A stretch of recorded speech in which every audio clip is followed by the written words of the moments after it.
Bem, boa noite a todos novamente. Como já são 6h30, a gente começa, porque tem muito slide aí. Talvez, pode ser que eu gaste um tempinho. Professor Simval, boa noite. Quer falar alguma coisa antecipadamente sobre investimentos? Por enquanto, não. Ok. Eu queria saber se alguém da turma... Quer dizer, acredito que alguém já invista, se alguém já está aí com proficiência nessa atividade de investimento. Se puder colocar, ou falar, ou colocar no chat.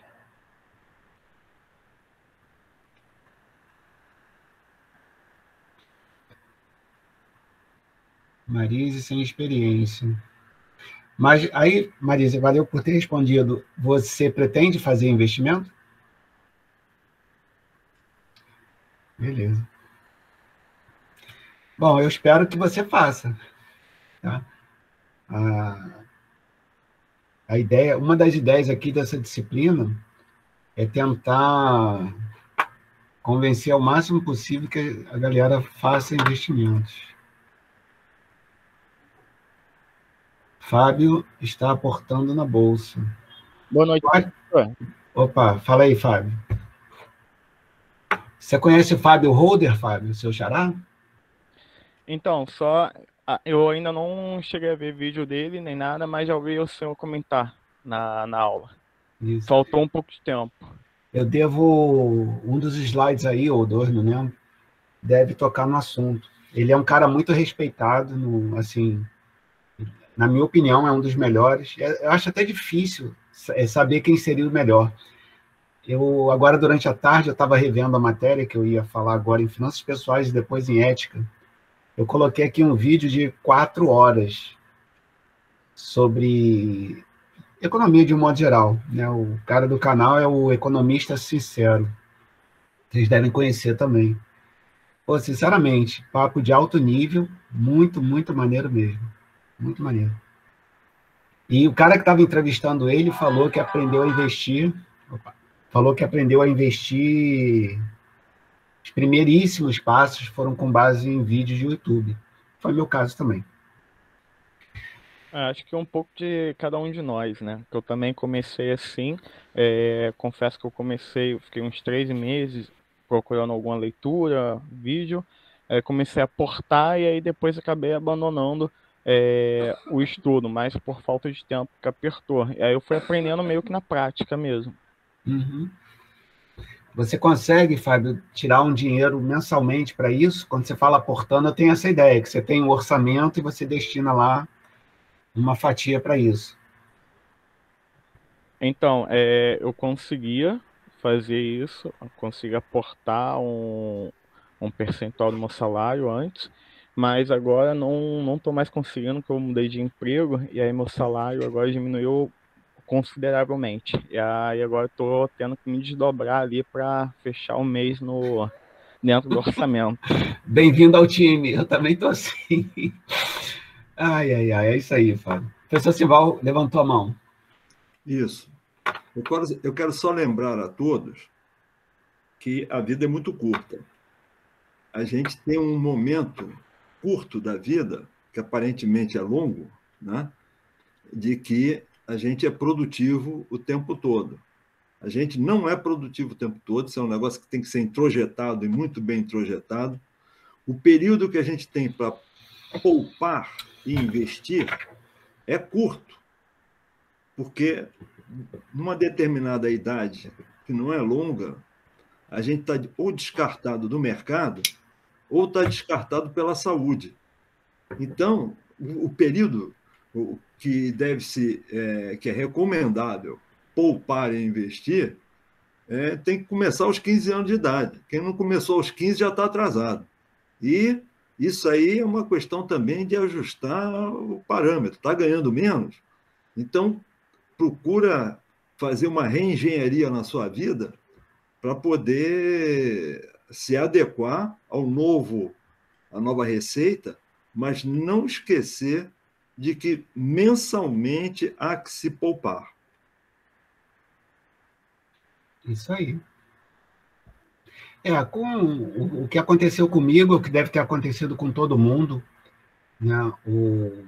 Houve uma certa redução, não muito significativa, na minha renda, e, paralelamente, houve também toda essa inflação, né, que está a propósito no mundo inteiro, em função das emissões de moedas, né, que os países precisaram fazer para poder bancar assistência social para a sua população, que está correto, eu acho. Então, a gente está tendo que conviver com redução de renda e aumento de preços. E no meu caso, além disso, também, ano passado nasceu meu filho, bem no meio no meio não, né? Bem lá no início da pandemia, em junho. Então, quem tem filho sabe que o orçamento costuma apertar um pouco mais, né? E aí, em função disso, eu tinha um aporte até bom por mês. Eu conseguia colocar na bolsa R$ 3.000 todo mês. Eu acho isso um milagre. Mas de um tempinho para cá, nem pensar. É bem menos do que isso. Sendo que eu já estou recebendo, eu acho, em torno aí dos 15% da minha renda de dividendos. Então, eu tenho minha renda e tenho em torno de 15%, às vezes chega a 20%, às vezes chega a 12%. Então, eu consigo recolocar esses dividendos de volta para o mercado. Professor, Mas, isso de forma mensal, esse rendimento? Mensal. A carteira do senhor, o senhor vai falar um pouco sobre ela? Cara, Depois, eu posso falar, eu acredito que tem algum momento, quer dizer, eu não falaria especificamente, não tenho isso programado, mas posso falar sem problema. Eu estou, Fábio, muito, muito apaixonado, e aí é um tipo de coisa que quando eu falo que eu estou apaixonado, paixão, o professor Simval sabe, ele gosta das palavras assim como eu, paixão é uma doença. Quando a gente está apaixonado por alguém, quando a gente está apaixonado por alguma coisa, a gente está doente por aquela coisa. E eu realmente estou vivendo um momento de paixão muito intenso com dividendos, né? Uma das palestras que eu fiz, que inclusive era no Mato Grosso do Sul, fiz daqui da minha casa 2 quintas-feiras seguidas, porque não coube, era justamente sobre investimento, o papo alongou, então teve que ser um outro dia. Eu falei, eu ouvi isso, que uma pessoa lá que estava me ouvindo, que estava muito ligada no que eu estava falando, que ela tinha ouvido falar que dividendos era a palavra mais bonita do mundo. Aí isso entrou na minha cabeça, né? E esse vídeo que eu falei que eu estava assistindo ainda agora, eu vou ver se eu tiver uma pausa aqui, porque o homem não consegue fazer 2 coisas ao mesmo tempo. Eu não vou conseguir ver o YouTube e falar ao mesmo tempo, mas se eu tiver uma pausa, alguma interrupção, alguma coisa assim, eu vou ver se eu ponho para vocês. É um vídeo de 4 horas, fala sobre tudo, muito bacana. E aí, no meu caso, hoje em dia, eu estou só investindo, praticamente todos os meus aportes são no fundo imobiliário chamado HCTR, vou até colocar aqui. HCTR11. Professor, esse, se não me engano, é aquele que tem dividendos estratosféricos, não é? Um dos estratosféricos, pois é. Então, eu estou muito arriscado, né? Ele costumava pagar R$ 2,20 por cota. R$ 2,20, R$ 2,20 por cota. Isso está bem mais do que 1% de yield. Bem mais. Né? De yield não, de rendimento mensal. Então, ele vem caindo, de um tempo para cá, ele passou de 2,2 para 2, depois 1,9, 1,7, e agora ele já provisionou para sexta-feira agora pagar 1,50 por cota. Quer dizer, eu estava acostumado a receber 2, né? Estou recebendo 1,50, em torno de 25% a menos. Mas, mesmo assim, ele é um dos mais altos em termos de dividendos. A cota dele está baixando, se não me engano, eu comprei sexta-feira R$ 127, eu cansei de comprar ela a 140 e poucos. Então, ela baixou, está quase R$ 20 abaixo. Ele vai abrir subscrição agora. Eu nem vou comprar, porque eu estou sem dinheiro para comprar. Mas, praticamente, tudo que eu posso, eu coloco nele. Por quê? Ele tem pago muitos dividendos. E eu vou diversificar. Mas, por enquanto, eu estou fazendo esse bolo crescer para ter um fluxo um pouco maior de dividendos, que ele está provendo isso. E aí, daqui a um tempinho, esperar aumentar só mais um pouquinho, e aí eu começar a diversificação com base nos rendimentos dele, né? Algumas ações, quando pagam dividendos, que no meu caso eu também gosto muito da área da energia elétrica, então eu tenho TRPL4, que quase todo mundo que fala sobre energia elétrica cita a Transmissões Paulistas como uma boa empresa, não só porque está barata, como também porque está pagando muitos dividendos. Tem De vez Engie em quando... também? Oi? Tem a Engie também? Engie eu tenho, mas bem pouquinho. Esse papo de dividendo, no caso, ele está muito focado em fundo imobiliário e indo para a área de elétricas. Então, a Engie, a Taesa, a própria TRPL4, são minhas paixões mesmo. E eu vejo pessoas falando muito bem delas. Tem um ex-aluno meu que ficou milionário aos 30 anos. Ele veio aqui já uma vez, é provável que venha mais vezes. Ele descartou elétricas, né?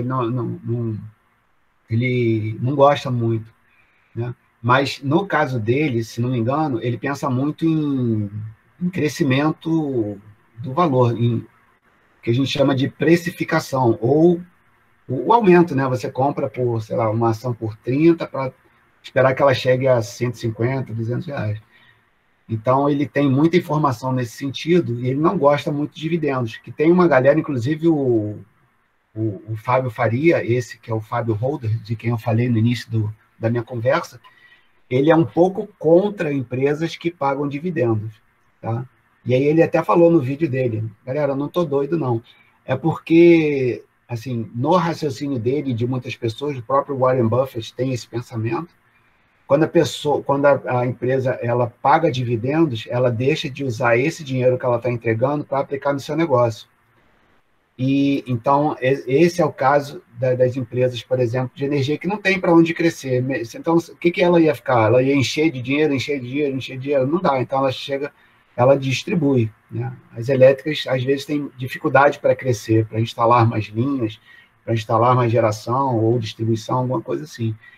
Então, algumas empresas, chamadas vacas leiteiras, né, ou que o americano gosta de chamar de aristocratas, aprendi esse conceito tem uma semana, né, as empresas de dividendos chamadas de aristocráticas na Bolsa Americana vêm pagando dividendos anuais aumentando todo ano, né? Cada ano que passa, ela paga mais do que o ano anterior, por isso ela é considerada como uma aristocrata. Se não me engano, é um conjunto de 25 empresas. Não é 25, não. 25 são a quantidade de anos que, pelo menos, ela tem que ficar pagando dividendo sempre mais do que no ano anterior. Então, esse papo de dividendos realmente atrai muito a atenção das pessoas. No momento que eu vivo hoje, de investidor, que não é quase nada, eu invisto há 2 anos e meio só, eu estou muito orientado para dividendo. Até porque, pela minha idade, estou com 56 para 57, eu tenho que chegar num determinado ponto e começar a me beneficiar disso. E aí, a galera, quando vai ficando mais velha, vai gostando mais de dividendos, né? É o meu caso. Galera mais nova, que não tem ainda muita necessidade de usar o investimento para obter fluxo de caixa, pode apostar mais em small caps, por exemplo, né?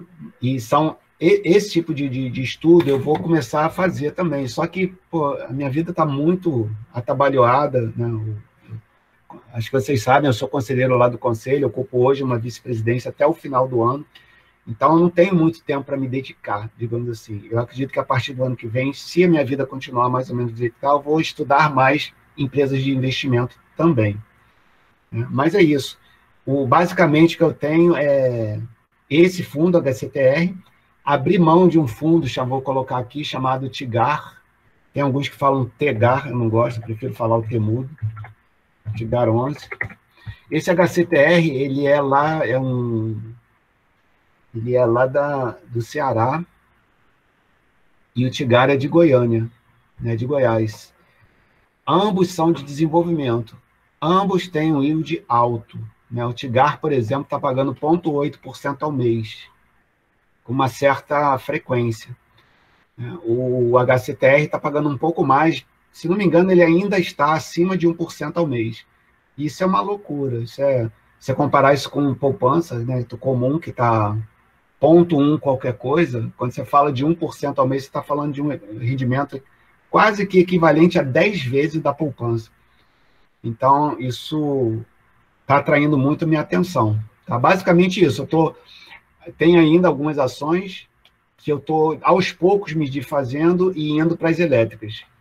Tá? Ou me orientando muito por dividendos, que é um raciocínio que eu estou aprendendo, ainda estou aprendendo a organizar na minha cabeça para poder falar sobre eles. Mas, basicamente, se você for no site da B3 e procurar vou colocar aqui, o índice, eu acho que é o índice setorial, IDIV. Ele vai te listar as empresas com boas características de pagamento de dividendo, listadas dentro do índice por ordem decrescente de liquidez. Então, assim, é como se fosse pescar no aquário, né? Você vai estudar as ações, que pode ser que você compre. Se você for no IDIV, você já elimina um monte de ação que talvez não interesse para quem tem esse apetite por dividendo, que é o meu caso. Então, você pode ir no dividendo, né, no IDIV, por exemplo, tirar algumas métricas, como liquidez. Tem gente que gosta, tem um cara aí que eu sigo, lá do Sul, acho que eu vou falar dele, o Ramiro, ele só tem ações que tenham mais de 200 milhões por dia de negociação. Né? Então, é um parâmetro dele. Né? Eu ainda não tenho esse feeling de mercado para saber se 200 milhões de liquidez diária é uma coisa importante ou não. Mas, por acaso, a liquidez é um dos itens, é uma das métricas, é dos itens fundamentais que eu colho numa planilha quinzenal, que eu acumulo dados para fazer essas aulas, para fazer algumas apresentações. E, se não me engano, a liquidez média lá dessas empresas está até acima de 200 milhões, está em 300 e porrada, 300 e não sei o que milhões. Só que duas dessas empresas são Vale e Petrobras. A Vale tem negociação de 2 bi dia, e Petrobras 1,6 bi dia, mais ou menos isso. Né? É porradão. 1 bi e pedrada por dia. Então, só Vale e Petrobras, dentro desse índice que eu tenho, joga a liquidez lá para cima, na média. Então, eu estou observando alguns outros indicadores, né? Relação preço-lucro, que é o que chama de PL, o próprio dividend yield, que eu falei aqui agora, crescimento da receita, lucro por ação, valor patrimonial por ação, ROI e ROIC, nível de endividamento, valor do ativo e valor do patrimônio líquido. Aliás, valor do endividamento, que por diferença a gente tem o patrimônio líquido. Então, ainda estou muito bebê, mas assim, já estou colhendo alguns frutos interessantes, mas eu pretendo cada vez mais me especializar nisso. Né? Vamos ver. Não sei se eu respondi o que você queria, né? Mas basicamente é fundo imobiliário, esse HCTR, sei que eu estou arriscado, vou começar a comprar um pouco mais do Tigar e alguns outros que são parecidos, mas ainda vou estudar um pouco isso. E as ações de elétricas. Bom, então a gente vai falar sobre o terceiro passo desse método de atendimento. Vou falar agora e vou falar no final do nosso encontro aqui. Eu marquei para quinta-feira a vinda aqui para a nossa aula da Gisele Lima, o professor Sival deve lembrar dela. Ela falou para a gente no semestre passado, ela estava em viagem com o marido dela de férias lá no Sul, Foz do Iguaçu, se não me engano, e aí ela sentou lá e participou da nossa aula. Ela provavelmente vai fazer o mesmo tipo de apresentação, ela vai contar uma história financeiramente trágica da vida dela, onde ela tinha lá um determinado emprego, ganhando bem, e aí sofreu um acidente, ficou sem trabalhar um tempo, recebendo lá o auxílio assistencial do governo, né, do INSS, se não me engano, e aí quando ela retornou, se não me engano, no dia seguinte, ou no próprio dia, ela perdeu o emprego, e ali ela perdeu o chão, ela viu que ela não estava preparada para esse tipo de coisa, e aí tem toda uma história que ela conta de como ela sentiu falta de ter esse conhecimento de finanças pessoais para poder lidar com uma situação dessa, que é perder uma renda. E nessa questão de sair dessa situação crítica, lidar com isso, ela aprendeu a fazer e usa isso nas consultorias dela. Tá? Então, eu fiz o convite, ela topou, marcou o dia 12, que é depois de amanhã. E, se não me engano, ontem também confirmou um amigo meu, que é da Marinha, está em Brasília, já tinha descartado ele, acho até que eu já falei aqui, e parece que ele falou que pode na última semana de setembro. Eu acho que a gente ainda vai estar em aula. Então, é Alex o nome dele, também está mais ou menos programado, e ele provavelmente vai falar sobre finanças para casais. Já participei de um curso presencial dele há muito tempo, deve ter aí já uns 6 ou 7 anos, e eu gostei muito da exposição dele. Então, nós temos pelo menos essas 2 pessoas. Um dos alunos, eu não vou lembrar agora o nome, me perguntou, conversou comigo hoje por e-mail sobre certificação.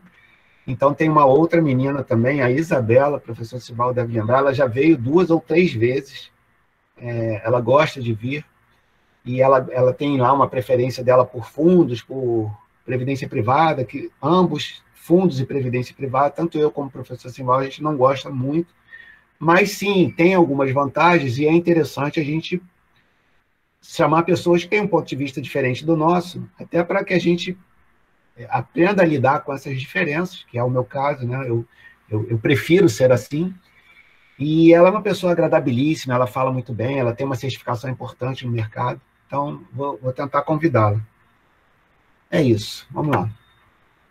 Então, esse método que eu desenvolvi, o terceiro item, a gente já falou de dívida, orçamento e agora de investimento. Muito provavelmente, acho que são quase 50 slides, muito provavelmente eu não vou conseguir falar tudo hoje. Seria bem incomum se eu conseguisse, tá? Então, o que eu tinha planejado era falar hoje e quinta-feira, para ficar na mesma semana, mas como veio essa questão da Gisele, então, provavelmente, a gente vai iniciar agora, vai dar um tempo, vai assistir a Gisele na quinta, e na terça-feira que vem eu termino. Tá? Vamos lá. Professor, só uma pergunta bem rápida. Não precisa ser rápido, não. Faz à vontade. Tudo bem. Então, em relação aos exercícios que você vem passando, até agora foram um total de 2, correto? Ou você passou algum na aula passada? Sim, só esses 2, sendo que vocês devem ter percebido que era o mesmo exercício, né? O segundo, eu só quebrei mais os valores, mas quando você somava, dava o mesmo valor, que dava um déficit de 187.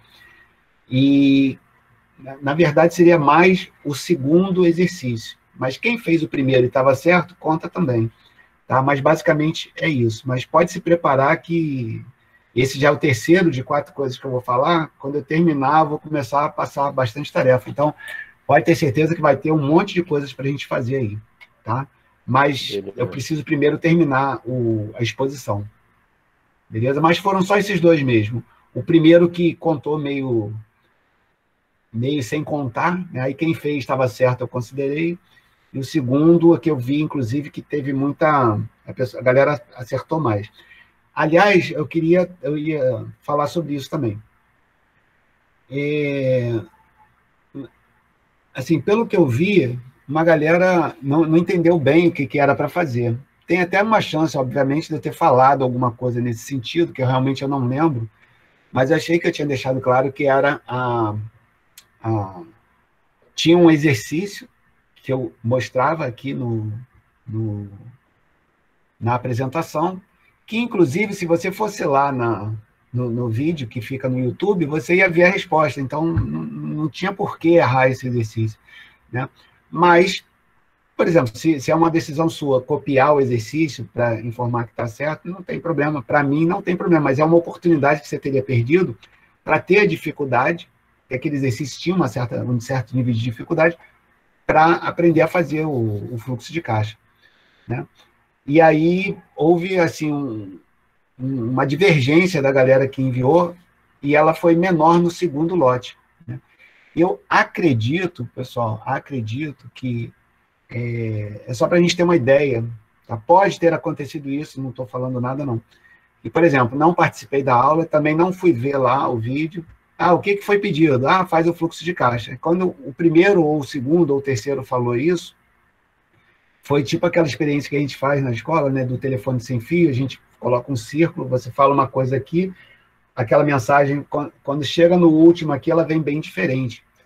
Então, essa é uma oportunidade para a gente ver isso, né, que pegar, assim, uma mensagem meio quebrada, a gente pode não ter entendido direito o que está sendo pedido. Então, eu acho que houve isso. E, obviamente, eu posso ter falado, não, faz o seu também, porque foram muitas pessoas que mandaram o seu próprio fluxo de caixa, né? Mas é isso. Vamos lá. Vamos ver o que eu trouxe aqui.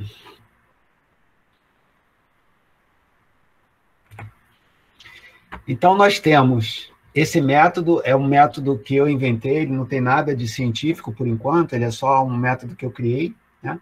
O terceiro passo é o poupança e investimentos. Por que está nessa ordem, né? Na minha concepção, isso aqui é um fluxo de recursos para a vida inteira. Então, o que eu tenho que tirar do meu caminho, por ordem decrescente de problemas, né? de intensidade de problema, para eu poder fluir com recursos durante a minha vida. Então, eu considero que endividamento é a coisa pior que pode acontecer com a pessoa, em termos de finanças pessoais, então ela vem primeiro, né? Eu achava, inclusive, que o processo orçamentário teria que vir primeiro, antes de endividamento, para que, com o orçamento, você combata o endividamento. Mas, por observação que eu tenho feito, a maioria das pessoas tem uma carga de endividamento alta. Então, eu tenho a impressão que quantificar, qualificar e reduzir o endividamento é prioritário. Antes mesmo da gente passar por orçamento. Para você ter uma ideia, uma das pessoas que eu atendi era um militar do Corpo de Bombeiros. Isso já deve ter aí uns 2 anos e meio, 3 anos. Ele tinha uma renda líquida de R$500. Um pai de família com uma renda líquida no contra-cheque de R$500. Tem pessoas físicas que eu atendo, só atendo pessoas físicas, tem pessoas que têm uma pessoa só, uma dívida próxima de R$1 milhão. É um caso só. Algumas outras pessoas ali beirando os 500, 400 mil, aí quando baixa ali para 200, 100 e blá, já começa a aumentar a quantidade de pessoas. E a gente tem um valor médio aí de 120, 130 mil reais de dívida, só que são dados um pouco, assim, não muito cientificamente coletados, né? Mas, de qualquer forma, não deve ser um número muito descolado da realidade. Então, por isso que eu coloco o endividamento como primeiro ponto para se resolver de uma pessoa. Depois de fazer o orçamento, a gente viu aí toda a dificuldade que é, né? Aquelas 3 fases, planejamento, execução, controle. A maioria das pessoas não vai fazer. Eu colocava muito foco nas minhas apresentações, nas aulas, etc., processo orçamentário. Relação custo-benefício não é bacana, porque as pessoas vão ouvir, né? No caso aqui das aulas, vão prestar atenção e tal, mas não vão fazer. E na palestra também, ninguém vai aprender a fazer orçamento. Então, é desperdício de energia, digamos assim. Mas, basicamente, a gente precisaria eliminar o endividamento, fazer um orçamento para ter uma ideia do potencial de poupança, né, do que a gente chama de taxa de poupança, quanto da sua renda você pode destinar para investimento, e aí, em terceiro lugar, viria justamente a estudar sobre fazer investimentos, né? E a última coisa que eu pretendo falar é como planejar, gastar esse dinheiro antes de morrer.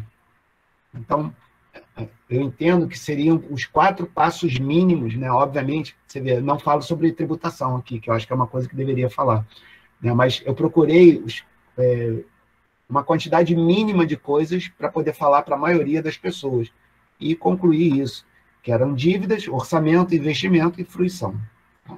Então, vamos aos investimentos. Vou falar mais ou menos sobre a distinção de conceitos, mostrar algumas estatísticas dessas pessoas que eu atendo, mas não são, assim, estatísticas muito atraentes ou interessantes, não. São simplesmente uma exposição de dados, né, para a gente ter uma ideia de quanto as pessoas acumularam de bens e direitos até um determinado ponto da vida, mais ou menos isso. E aí, cruzando esses dados com algumas outras variáveis, sexo, idade, renda, esse tipo de coisa. Algumas notas pessoais, aí vale coisas de vídeo que eu vejo, etc., referência de livros. Aí eu peguei alguns livros que eu tenho aqui, algumas passagens sobre investimentos. Se não me engano, uma referência internacional do YouTube, um São dois caras lá dos Estados Unidos que eles falam sobre finanças pessoais. A maior parte do que eles falam é sobre investimento. E vou dar um exemplo da minha previdência privada.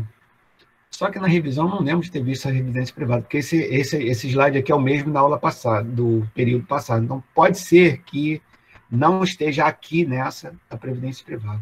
Mas, como eu devo terminar isso na aula que vem, se não tiver, depois eu coloco. Então, vamos lá. Poupança e investimentos, o que são? Alguém poderia dar uma ideia do que seria a diferença?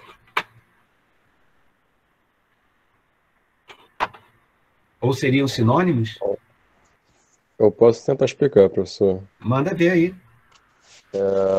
Então, basicamente, poupança seria, como é que eu posso dizer, aquele montante de dinheiro que você não utiliza no seu fluxo de caixa mensal, semanal, quer que seja, e guarda em determinado período de tempo.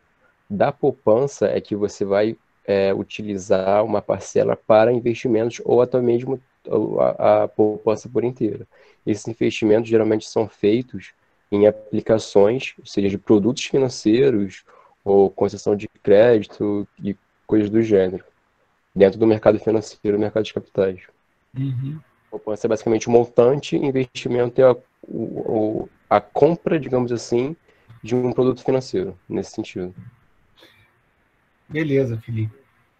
Eu poderia dizer que cada um de nós poderia ter uma definição própria, né, que pudesse não só bem distinguir ambos os conceitos, como também considerá-los sinônimos, né? Então, na minha opinião, a gente poderia assumir como termos distintos ou ainda como termos equivalentes. Eu acho que não faz muita diferença. Manda ver aí, Simbal. Não, uma sugestão para você é botar nesse quadro negro mais um elemento aí que seria a aplicação, né? Poupança, vírgula, investimento, vírgula, aplicação. O que são? Vou colocar aqui.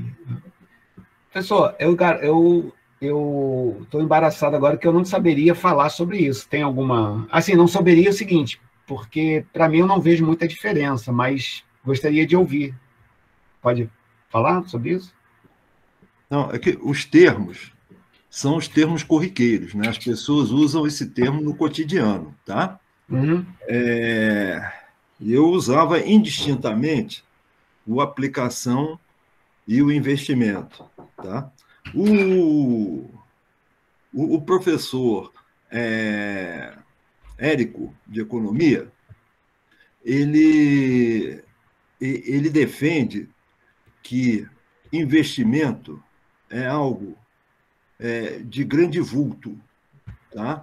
Uhum. E que a aplicação é aquela que nós mortais fazemos a nossa pequena poupança e nós vamos amealhando o nosso trocadinho e vamos botando no cofrinho. Esse cofrinho pode ser um papel que o gerente do banco passa a rasteira na gente, né? Pode ser uma ação, né? Enfim, qualquer tipo de aplicação de recursos, tá? E o investimento não, o investimento é aquele montante que se pega por exemplo, vai fazer uma fábrica de alumínio, que foi o caso onde eu trabalhei. Eu gosto sempre de usar essa fábrica porque foi o maior,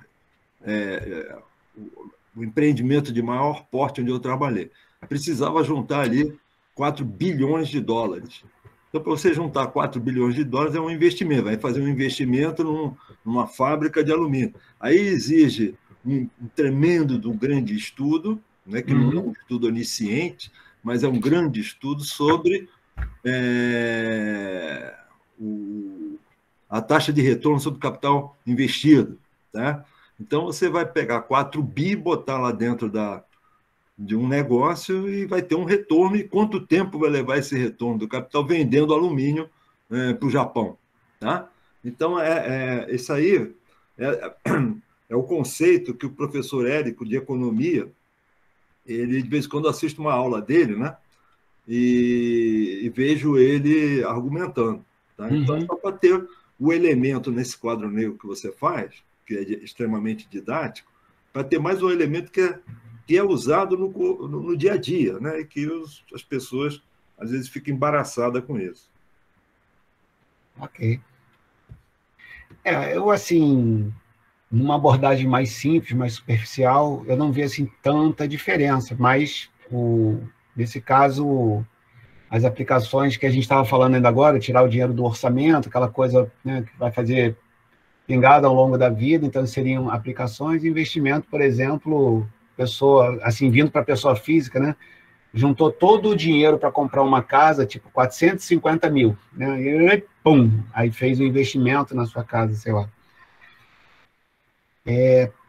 Para mim, essa distinção entre poupança e investimentos, por esse conceito que eu havia preparado, como eu disse, tanto faz, realmente tanto faz, considerá-los como sinônimos ou como termos distintos, né?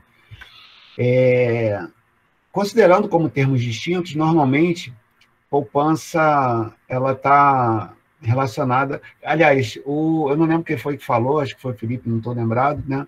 Você mandaria em dois níveis, né? Você subtrairia da renda um dinheiro não gasto, né? Porque poupança é a ausência de consumo, então a sua poupança é aquela.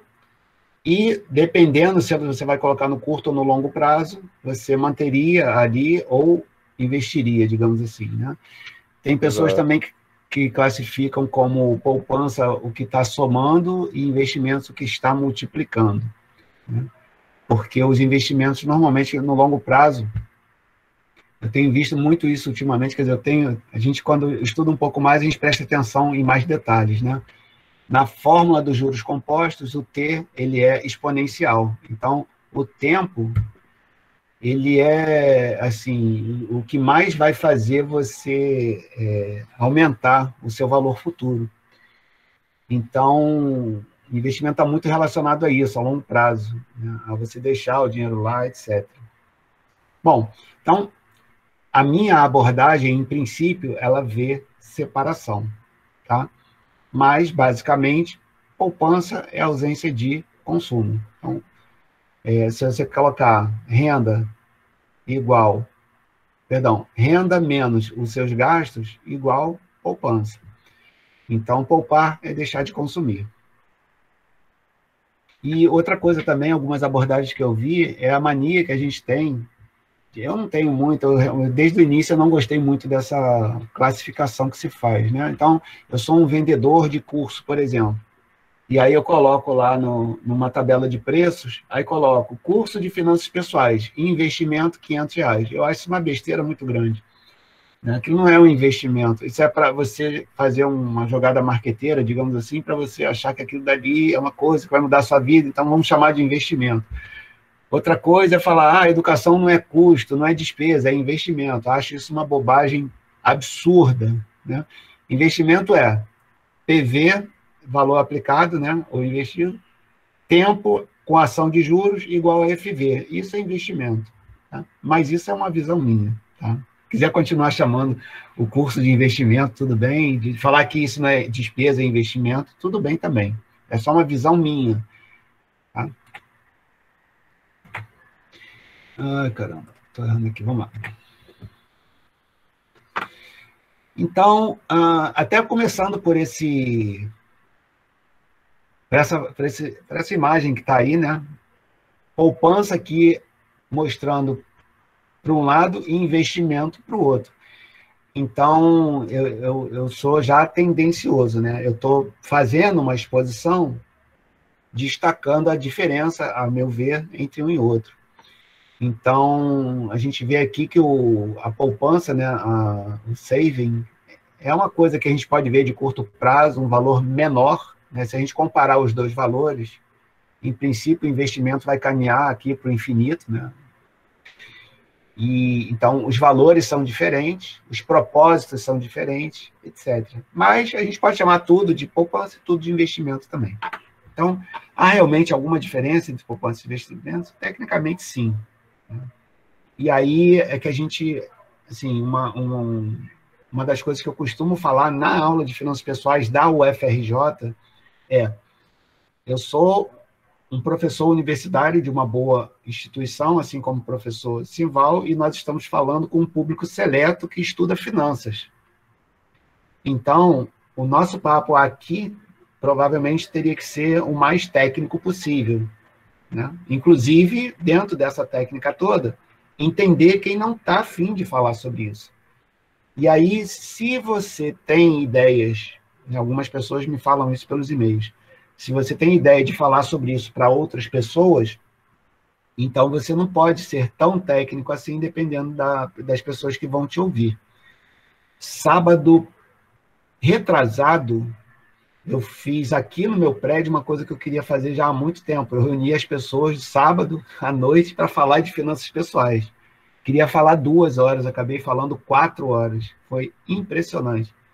Quantidade de pessoas lá, umas 4 só, tá? Mas para mim valeu a pena. São 4 pessoas que estão interagindo comigo, a grande maioria, como eu imaginava, querem saber sobre investimento, não estão a fim de falar sobre dívidas, não estão a fim de falar sobre orçamento, mas querem saber como bater a poupança, por exemplo, como ganhar mais do que a poupança. Tá? Então, aqui no meu prédio, com moradores que não têm estudo na área de finanças, não tem como ficar gastando esse tempo que eu estou gastando aqui falando sobre isso, né? Mas, assim, estou considerando que a gente está num ambiente onde esse tipo de distinção pode valer a pena. Então, se a gente for avaliar aí algumas coisas escritas sobre isso, sim, vai ter essa diferença. Então, poupança é a diferença entre renda e consumo. Você pode dizer que esse investimento que o cara está fazendo aqui, né, o cara ganha 5 mil reais, pega 300 e investe todo mês para a sua aposentadoria. Ele está investindo. Ok? E a gente pode dizer que isso daí é uma poupança também. Então, ele ganha tanto, gasta tanto, sobra alguma coisa. É a diferença entre renda e consumo, e você pode chamar isso de investimento. Tudo bem. Então, investimento é fazer crescer a poupança de várias maneiras, através de produtos como títulos de renda fixa e renda variável. Tá? Então, aqui, se não me engano, uma das pessoas aí que falou sobre isso disse bem próximo dessas questões aqui. Só não fez essa distinção entre renda fixa e renda variável, tá? Mas quando a gente está falando de crescer, normalmente a gente está falando mais de renda variável. Só que com a Selic do jeito que está aí, 5 e pouco, indo para 7, 8, alguma coisa assim, esse tipo de coisa, eu não estava prestando muita atenção nisso, mas agora eu passei a prestar atenção, né? Renda fixa está, assim, pelo menos em termos de taxa, se equivalendo a uma grande quantidade de investimentos da renda variável.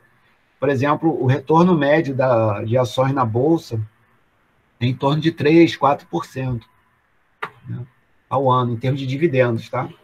Então, se você tem uma renda fixa que está numa Selic, se não me engano, está 5,25 ao ano, então você está com uma renda fixa pagando mais do que a média da Bolsa. Quando isso ocorre historicamente, tem uma migração de pessoas saindo da renda variável e indo para a renda fixa.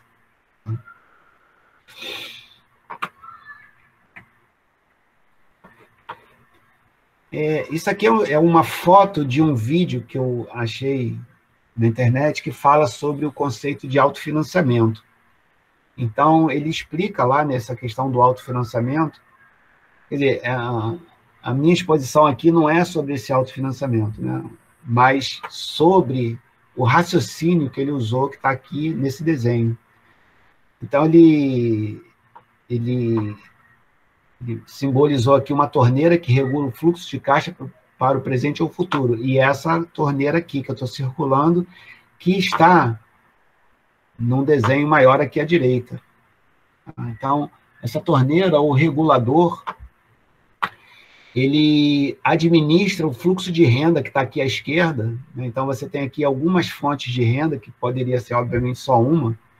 Então, isso aqui significa o dinheiro que entra na nossa conta advindo de trabalho, né, onde a gente tem algum tipo de renda, e ele coloca esse fluxo de dinheiro para passar por um regulador, está escrito aqui, regulator, né, que é a torneirinha, que estaria aqui simbolizando o orçamento.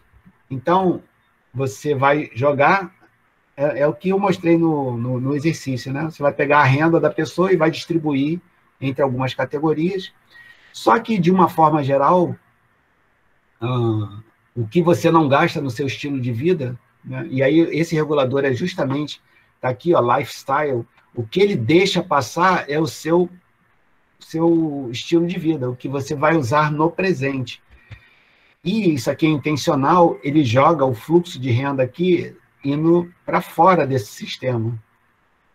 E, independentemente de você ter colocado esse dinheiro em uma coisa muito boa, como educação, como moradia, como alimentação, etc., mas ele fala como esse dinheiro aqui, como sendo gone forever, né? Um dinheiro que se vai para sempre. Então, esse regulador entre presente, esse dinheiro que cai e alimenta a sua vida, o seu estilo de vida, ele se vai em função do estilo de vida que você deseja ter. O dinheiro que o regulador não deixa passar para o presente, ele manda para poupança e investimentos, né? Então, esse regulador, ele pega o fluxo de renda que está vindo aqui, deixa passar o que você quer usar no presente, que está ali no teu orçamento, né, no teu fluxo de caixa, que a gente viu, ou manda para cima. E aí você joga para a poupança algo seguro, né, safe, e aí tem aqueles itens que eu falei que estão relacionados mais tecnicamente à poupança, que são valores mais baixos, se bem que eu já atendi pessoas com 200 mil reais em uma conta de poupança. Isso é brincadeira. 200 mil reais. A pessoa tem que ser assim, tem que ter muito medo realmente de mercado, essas coisas. Então, o que está muito associado à poupança é uma certa segurança maior.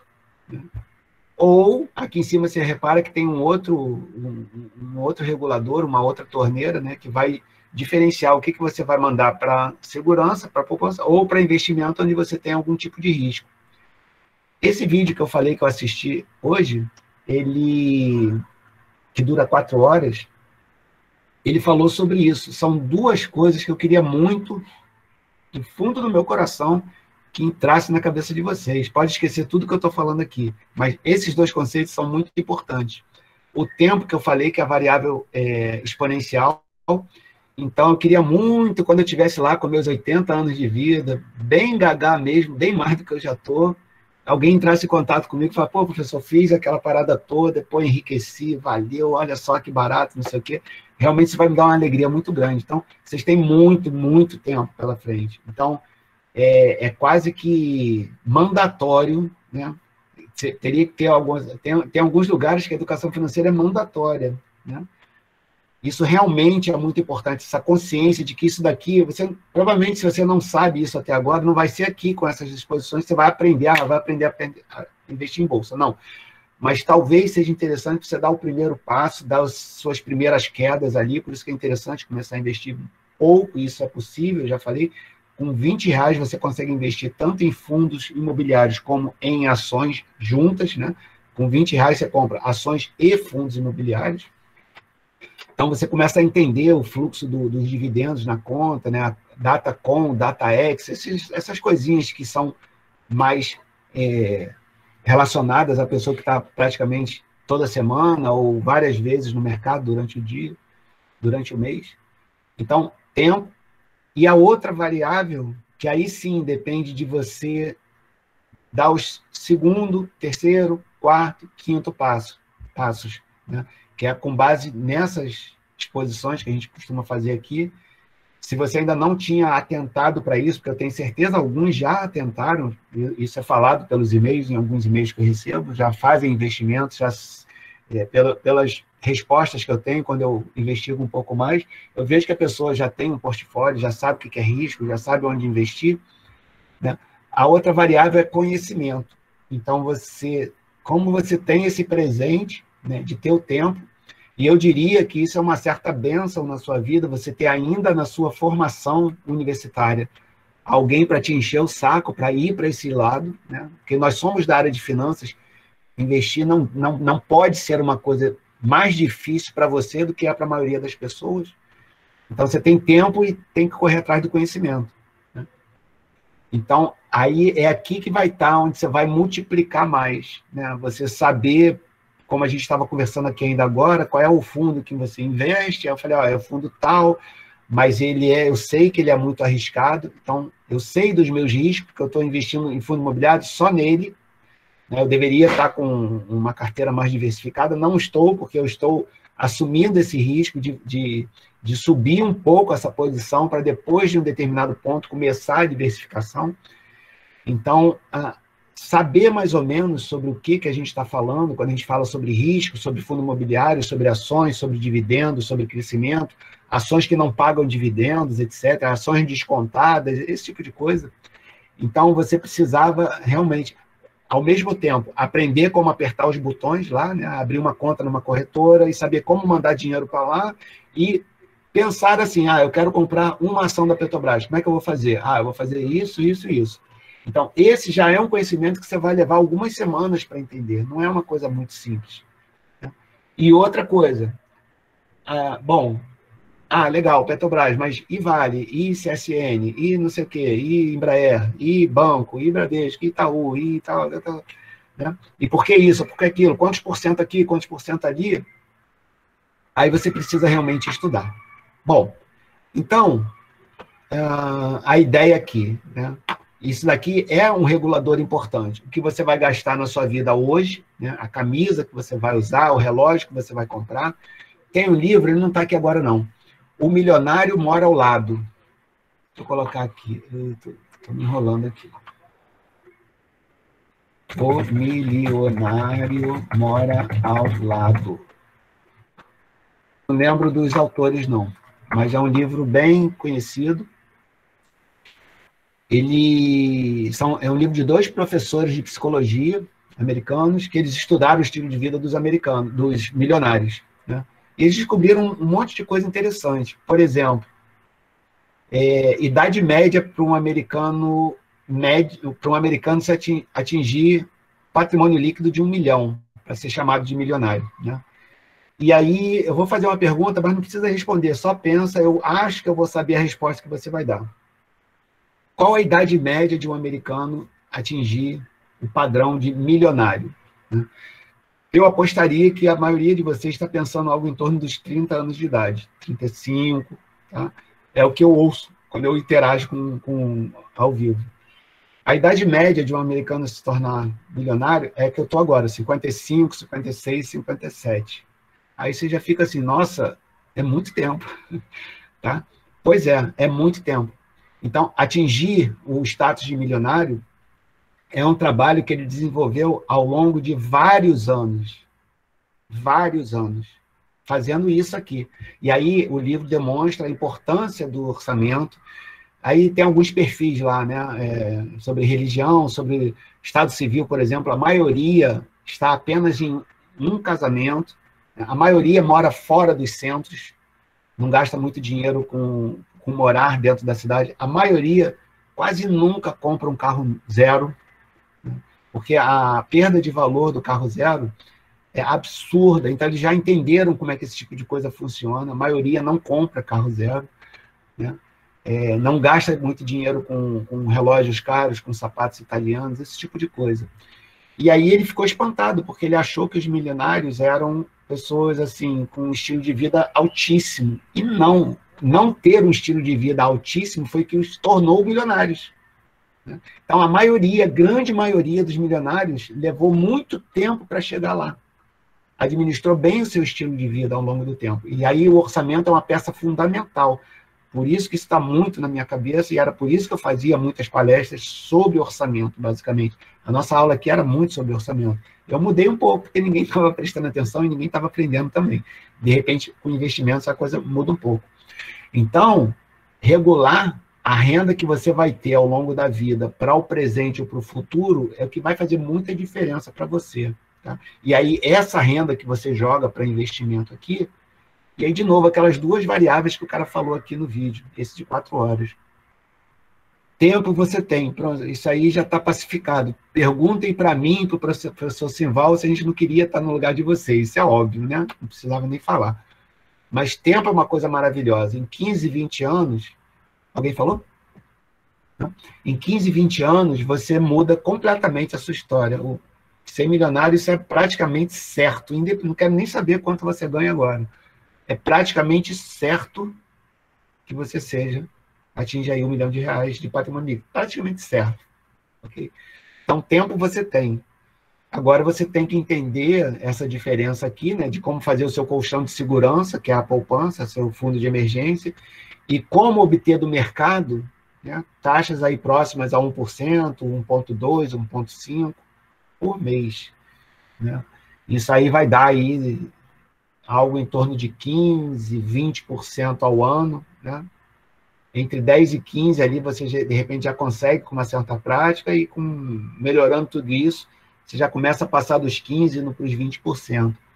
Isso daí vai transformar a sua vida completamente. Então, investir em conhecimento, né? Assistindo a vídeos, lendo livros, participando de porrilhões de eventos gratuitos que tem por aí, o tempo inteiro, né? Então, não deixem essa chance passar. Não deixem. Eu perturbo muito, porque, cara, quem dera que eu soubesse disso na idade de vocês. Quem me dera. Vamos lá. Então, essa torneira também regula o fluxo para o passado, né, que é o pagamento de dívidas, que eu coloquei lá no início, eu ia até voltar o slide aqui, né? Você poderia ter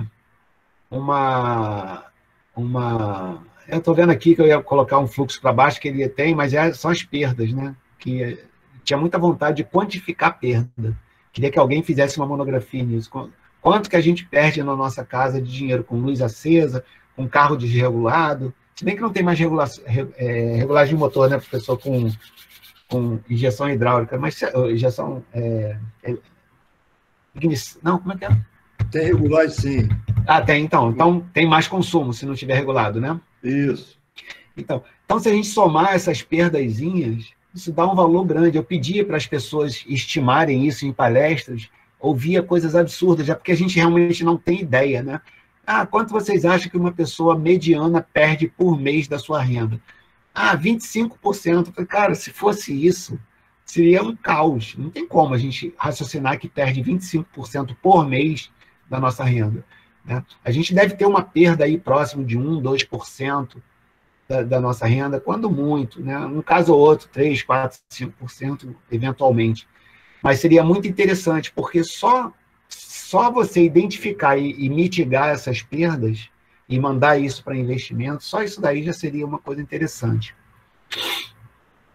Então, quando você manda dinheiro do presente para o passado, né, que isso é uma coisa, obviamente, impossível de acontecer, mas foi um gasto que você fez lá atrás que você está pagando hoje. Então, quando a gente paga dívida, a gente paga um estilo de vida acima das nossas possibilidades que houve lá no passado. Então, eu acho isso aqui muito interessante, o seu ciclo da riqueza, que é o que está escrito aqui, né? Isso aqui, se você souber fazer isso aqui funcionar na sua vida, olha, parabéns, porque é uma foto apenas, é um slide apenas que está condensando tudo, né? A renda entra, você manda para o futuro, ou, como eu acho que deveria ter um regulador aqui para o passado, ou gasta no presente. Né? E saber administrar isso é indício de ser milionário. Dá uma olhada lá nesse livro, porque é um livro mundialmente famoso. Um dos autores morreu atropelado, não tem muito tempo, eu acho, e a filha dele, 20 anos depois do lançamento desse livro, 20 ou 30, não lembro, está lançando a continuação disso daí. Né? Eu não lembro qual seria o nome do livro, mas eu acho que é O Próximo Milionário Mora ao Lado, né? Que ela deu sequência ao raciocínio do pai. E eu teria esse livro, eu procuraria, mesmo que no sebo, alguma coisa assim, porque ele é um livro muito famoso no mundo inteiro. Então, eu fiz aqui uma distinção de algumas coisas que eu achei que poderiam separar conceitos de poupança e investimentos. Então, como eu disse, eu estou aproveitando os slides da apresentação anterior. Quando eu fiz essa apresentação, no período anterior, a Selic e CDI estava abaixo de 3% ao ano. Aí eu fui ver hoje, eu até lembrava disso, mas realmente eu não lembro, assim, toda hora eu tenho que consultar, porque são números, assim, difíceis de eu ficar... Porque isso muda muito, ou realmente eu não tenho muito interesse ainda de saber isso de cabeça. Mas olha só, em questão, acho que não tem 6 meses que eu dei essa aula, ó, já pulou de menos de 3 para mais de 5. E aí algumas pessoas já estão falando que ela ela está subindo rumo aos 7, 8. Tanto que alguns investimentos de renda fixa, como eu disse, já estão lá na faixa dos 7%, 8% ao ano. Se a ação dá 3%, 4% em média, né, a gente já pode, talvez, se isso continuar assim, identificar uma migração de renda variável para renda fixa, porque é melhor você ganhar 7, 8 sem correr risco, ou correndo um risco muito menor, do que colocar esse dinheiro na fogueira lá, a empresa pode quebrar, fechar, etc. Então, quando eu coloquei essas taxas de Selic aqui bem baixas, né, isso aqui era uma provocação minha para causar desinteresse. Olha como rende baixo, como rende pouco a renda fixa, né? Então, trazendo para o mês, né, esses valores aqui são 0,22, 0,23. Então, renda fixa, quando eu fiz essa apresentação no período anterior, estava girando aí 0,2, 0,3% ao mês. Okay? E muitos fundos imobiliários pagando 0,7, 0,8, 0,9, 1, acima de 1. Então, é realmente assim, bem inviável. Então, a gente pode assumir como uma das possibilidades de poupança e investimento o seguinte: a poupança relacionada à renda fixa. Né? Então, é improvável você associar investimento à renda fixa, é uma coisa meio contraditória, tá?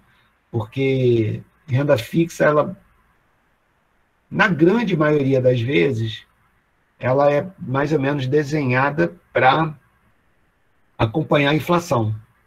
Então, havendo ganho, que não é muito comum, é pouco, é bem pouco acima da inflação.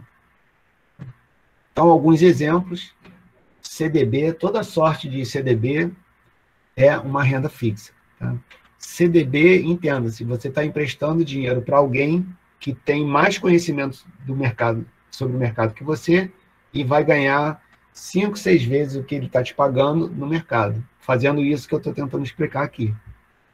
Ele te dá Selic, CDI um pouco acima, e vai fazer 4, 5, 6 vezes isso daí. Isso que são CDBs. Eu acho uma coisa muito ruim, digamos assim, mas tem sua aplicação, tem sua serventia. Você precisa de renda fixa para fazer fundo de emergência. Tá? CDI, Certificados de Depósito Interbancário. Então, você tem o Banco Central olhando para os bancos e ele conversa com o Selic. Né? O Banco Central fala com os bancos, Selic, que é essa taxa que eu vi aqui. E os bancos conversam entre si como CDI. Né? No fim do dia, quando alguns têm na sua tesouraria mais dinheiro do que é necessário, quando alguns têm menos dinheiro do que é necessário. Então, antes de mandar o depósito compulsório para o Banco Central, eles emprestam entre si, né, e a taxa que eles cobram é o CDI, que vem a reboque da Selic. Então, o CDI quase sempre, ou sei lá, sempre, vai estar muito encostado na Selic. Né? Eu mostrei aqui um exercício de correlação em termos de estatística. Se a gente for avaliar a correlação entre Selic e CDI, a gente vai ver que provavelmente vai ter uma correlação forte e positiva. Né? Selic sobe, CDI vai atrás, Selic desce, CDI vem atrás. Então, tem alguns produtos que são baseados em CDI. Alguns de vocês podem ter investimento na XP, é meu caso. Eu opero com 3 corretoras, a XP é uma delas. Há pouco tempo, não sei se ainda está hoje, você abriu o site da XP, tinha assim, 200% CDI, desse tamanho assim, em amarelo, para chamar bem a atenção. 200% do CDI seria, nesse caso aqui, anteriormente, ganhar 4% ao ano. Né? Então, a gente acha que CDI é uma coisa razoável, digamos assim, aí você vê 200%, né? De 300%, 250% da CDI, não está falando muita coisa. Né? Você está falando 150%, 200%, 250% em cima de um ganho baixo. Tá? Só que, já considerando agora 200% CDI, você já está falando de 10% ao ano. Então, já começa a ficar assim, balançando. Só que é 10% num ambiente de inflação de 5%, 6%. Tesouro direto, normalmente, é considerado como renda fixa. Tá? Selic, como eu tinha dito aqui em cima. CDB de liquidez diária. Conta da Nubank, por exemplo, que eu vou falar aqui embaixo. A gente pode considerar isso como renda fixa. A conta remunerada do Nubank, ela te paga o CDI. Tá? Então, eu costumo falar que a conta do Nubank, ela é uma relação custo-benefício muito atraente, porque você não precisa fazer investimento, é só você mandar o dinheiro para lá, que no dia seguinte está reajustado a Selic do dia. Né? Ele pega a taxa anual e te dá o rendimento do dia, sem você ter que mandar o dinheiro para o investimento. Poupança comum, pronto. Uma dica para o pessoal, no caso da conta remunerada da Nubank, ela está rendendo 100% do CDI. É um bom rendimento, assim, para deixar o dinheiro, digamos assim, numa conta corrente. Uhum. Mas não sei se o pessoal conhece, mas tem também a PicPay. A PicPay, no caso, não sei se mudou essa taxa, mas ela estava rendendo a 130% do CDI, Olha aí, que é um boa pouquinho dica. mais e vale bem a pena. Tipo assim, por exemplo, não sei aonde investir meu dinheiro. Por Uhum. enquanto, seria uma boa opção você deixar no PicPay, entende? Eu costumo fazer Eu bastante não isso com... concordo em deixar na PicPay, porque a PicPay não te dá segurança nenhuma, não é coberto pelo FGC. Eita. E aí, cara, porque ela tá com super instabilidade nesses últimos tempos. Muita gente botou Uhum. como dinheiro de emergência e não conseguiu sacar tendo uma liquidez imediata. Olha. Então, Ah, eu é? sou super contra o PicPay. Não boto nada lá. Ele chegou a Nossa. render a 210% do CDI. Uma Olha. época. Sim, há um tempo atrás. Pô, eu fiquei preocupado agora sobre essa questão da liquidez, hein? É verdade. Pô, Mas o valeu, Camila. FGC eu tenho quase certeza que ele é coberto pelo Não, FGC, não hein? é não, é só bancos que são cobertos pelo FGC. Ele é não é uma instituição financeira. Mas, por exemplo, o dinheiro que você deposita no PicPay não é do próprio PicPay. Ele, da mesma forma que o dinheiro depositado no Nubank, ele é lastreado em títulos públicos. Tudo Entende? bem, sim, O mas Nubank não tem também não. cobertura pelo FGC, entendeu? Porque não é banco, só Entendi. banco tem essa cobertura. Nubank, Banco Inter, Santander. Não, o Nubank não é banco, eu acho. Também não é. Nubank é banco, mas ele é coberto pelo FGC, sim. Ele é banco, sim, Não, cara. o Nubank é assim, o Nubank não era até pouco tempo atrás, mas passou a ser. Passou a ser. Então tá. O Nubank ele abriu, tem a parte de cartão e a parte do banco Nubank. Entendi. Quanta coisa que eu não tinha nem ideia. Ó, alguém perguntou aqui, ó, PicPay não era do banco original? Alguém sabe dizer? Não sei informar.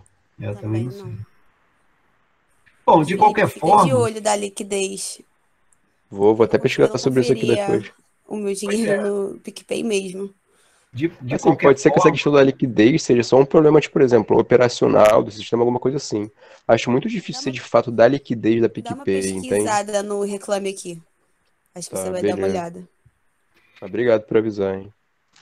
Nada. beleza. Poxa, fiquei feliz, porque essa participação é muito rara, e aí eu acho que trouxe assim, muita alegria para essa discussão. Muito bom. Eu queria contribuir também pelo seguinte, pode ser que vocês não saibam, eu levei um susto quando eu soube, ter cobertura do FGC, em princípio, não necessariamente significa que você está coberto. Você está coberto, sim, mas você tem que entender uma coisa, se todo mundo der problema, ou se uma grande quantidade de pessoas precisar do FGC, não há necessariamente um lastro entre quantidade de dinheiro investido que esteja lastreado, mesmo dentro desse limite de 250 mil, não significa que se houver uma grande multidão de pessoas precisando, que você vai ser coberto. Tá? Ou seja, o FGC, que inclusive ele tem até um site, você pode procurar, porque tem um site que explica isso tudo, eu fiquei assim muito espantado, porque eu achei que estava tudo mais ou menos lastreado, se todo mundo tivesse problema, o FGC cobriria, né? Como se fosse assim, eu, instituição financeira, estou ganhando dinheiro com você, então parte desse dinheiro vai para a FGC, de modo que, estatisticamente, a gente consiga cobrir. Mas não, o FGC não tem condições de cobrir se muita gente tiver problema ao mesmo tempo, tá? Isso realmente é algo assim, muito espantoso. Então, algumas pessoas que têm muito dinheiro não consideram uma cobertura pelo FGC. Não consideram. Tá? Muita atenção para isso. Mas foi muito maneira essa discussão. Vamos lá. Então, a conta do Nubank seria um exemplo de renda fixa, porque ela está lastreada aqui pelo CDI, o próprio PicPay, como foi falado, né? Poupança comum. Renda fixa, numa visão de investidor, ela é considerada mais como um fundo de emergência. Não é interessante você considerar renda fixa para multiplicar dinheiro. Tá? Então, assim, nesses termos que eu estou falando sobre investimento, que você deve correr atrás de remuneração com taxas melhores, não é para a renda fixa. Tá? Então, você sim precisa da renda fixa, isso é interessante. Existe um garimpo que você pode fazer para escolher um bom investimento, mas ele é para ser um colchão só, né? Para fundo de emergência, por exemplo, no meu caso, eu gosto de usar para acertar o orçamento. Então, dentro do mês, faltaram ali R$800, R$2.000, alguma coisa assim, o fundo de emergência entra para equilibrar isso daí. Tá? E uma coisa que é interessante é usar o fundo de emergência como também um fundo para oportunidade. O Thiago Nigro, vocês devem conhecer, né, que é o primo rico, ele tem uma estratégia chamada Arca, e o C, se não me engano, é de caixa. Então, palavras dele, não conheço a vida dele, né, não conheço o portfólio dele, mas palavras dele, 1/4 do dinheiro que ele tem está em caixa, rendendo CDI. Tá? Então, um cara já mega milionário, 1/4 do dinheiro dele está rendendo a inflação. Por quê? Porque palavras dele também, o caixa enriquece. Então, ele fica monitorando o mercado, tendo oportunidade, ele com um caixa bom, ele pega a oportunidade e faz dinheiro com aquilo. Tá? Então, é um conceito que eu acho bem interessante, eu não tenho condições de ter isso daí por enquanto, porque, como eu disse, eu estou ainda num love muito grande com os dividendos e tudo, ainda está difícil deixar dinheiro parado no CDI. Tá? Mas acredito que com o tempo, sei lá, quando eu passar da casa do 1 milhão, quando a coisa começa, que depois do primeiro milhão é realmente mais difícil. Do primeiro milhão para o segundo é praticamente um pulo. Né? Tem gente que faz esse pulo em menos de um ano. Né? Então, sei lá, 1, 2, 3... Opa, diga. Só dar uma complementada aqui, não quero entrar na discussão de novo, não, mas eu não sei se é um equívoco. A menina que tinha falado do Nubank, se não me engano, o que eu estou vendo aqui, segundo o Bacen mesmo, a Nuconta não está sob o FGC, não. Não está, não. É o RDB.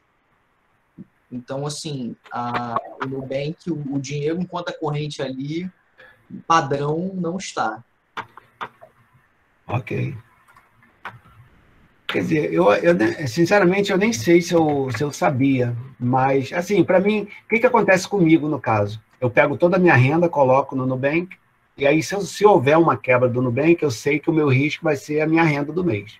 Tá? Então, eu estou preparado para, se ocorrer algum problema, ele vai estar na minha renda do mês. Vou perder a renda do mês, digamos assim. Ó, eu consegui aí, quem tiver curiosidade, esse vídeo tem quase 4 horas, quase mesmo, e é bem maneiro. Esse cara, o que está sendo entrevistado, ele fala alguns palavrões, uma coisa assim, calma, porra, não sei o quê, ele é até conhecido por isso, mas, assim, um papo técnico muito bom sobre investimentos. Ele fala muito sobre Bitcoin também, se você quiser saber sobre Bitcoin, nesse vídeo aí. Bom, então, caixa para oportunidade. Deixa eu ver aqui. Tá. Fundo de emergência sendo usado como fundo de oportunidade. Bom, então, renda fixa. Entenda-se marcha lenta, tá? Acompanhar a inflação. Um ou outro caso, ele vai te dar um rendimento um pouco melhor, mas duas variáveis são quase que obrigatórias para isso. Você tem que ter muito dinheiro para investir e tem que deixar o dinheiro por um prazo normalmente muito grande. Tá? Então, eu tenho 500 mil reais para investir e eu posso esperar aí 4 anos, 6 anos, alguma coisa. Aí vão te dar uma taxa melhor. Bom, renda variável. Perdão, investimentos. Normalmente associados à renda variável. Tá? E essa distinção entre renda fixa e variável, ela é bem importante. Entrar na renda variável sem entender direito o que está acontecendo ainda. Então, entenda-se, pessoas com pouquíssimo tempo de mercado, alguns poucos meses, 1 ano, 2 anos, como é o meu caso ainda, isso tende a causar alguns sustos. Ouvi nesse vídeo, se não me engano, que essa experiência de 2019 para cá, quem entrou na Bolsa de 2019 para cá, aprendeu em 2 anos o equivalente a 10, né? Porque pegou o mercado subindo em 2019, pegou aquela caída fenomenal aí causada pela pandemia, e a parada está começando a recuperar bem novamente. Então, aprendeu muito em 2 anos. Né? Então, eu lembro que lá em março de 2020, que teve lá aquela queda de 40%, mais ou menos, no Ibovespa, isso não me atingiu em termos de medo. É claro que eu achava, será que o mundo vai realmente acabar dessa vez? Esse tipo de coisa. A gente nunca deixa de pensar nessas coisas, mas não me abalou muito. Eu tinha em torno de 100 mil reais investidos, aqueles 100 mil viraram 60 mil e pouquinho, digamos assim, e eu só lamentei não ter mais dinheiro para investir. Né? Então, são algumas... Esse sobe e desce, essa montanha-russa, digamos assim, é algo inerente da renda variável, e ao contrário de temer isso, eu tenho que entender esses movimentos para poder tirar desse movimento rentabilidade. Então, tem um livro chamado Professor Milionário, em inglês, The Millionaire Teacher. Ele fala, volatility is your friend. A volatilidade é sua amiga. Okay? Então, a volatilidade pode te enriquecer. O conceito de volatilidade associado a essa questão de caixa de oportunidade que eu falei aqui em cima, cara, você é fera. Entendeu? Você tem dinheiro e está observando o sobe e desce, pegar ela lá embaixo para poder subir, caramba, tudo a ver. Tá? Então, renda variável é sobe e desce. Então, ações, fundos imobiliários, fundos de ações, são 3 exemplos. No meu caso, eu limito a minha vida de renda variável a apenas ações e fundos imobiliários. O meu conhecimento, até hoje, ele só alcançou esses 2 tipos, essas 2 classes de investimentos, digamos assim. Eu acabei de abrir minha conta na Avenue, vocês devem conhecer, é a corretora na Bolsa Americana que atende em português, exclusivamente brasileiros. Né? Acredito aí que nos próximos meses eu devo fazer meus primeiros investimentos lá e vou fazer isso em fundos, porque eu não entendo cholhongas do mercado americano. Então, tem índices lá, tem fundos de índice, né, que são os ETFs, que replicam o SP 500, que são as 500 ações do índice de ações lá dos Estados Unidos.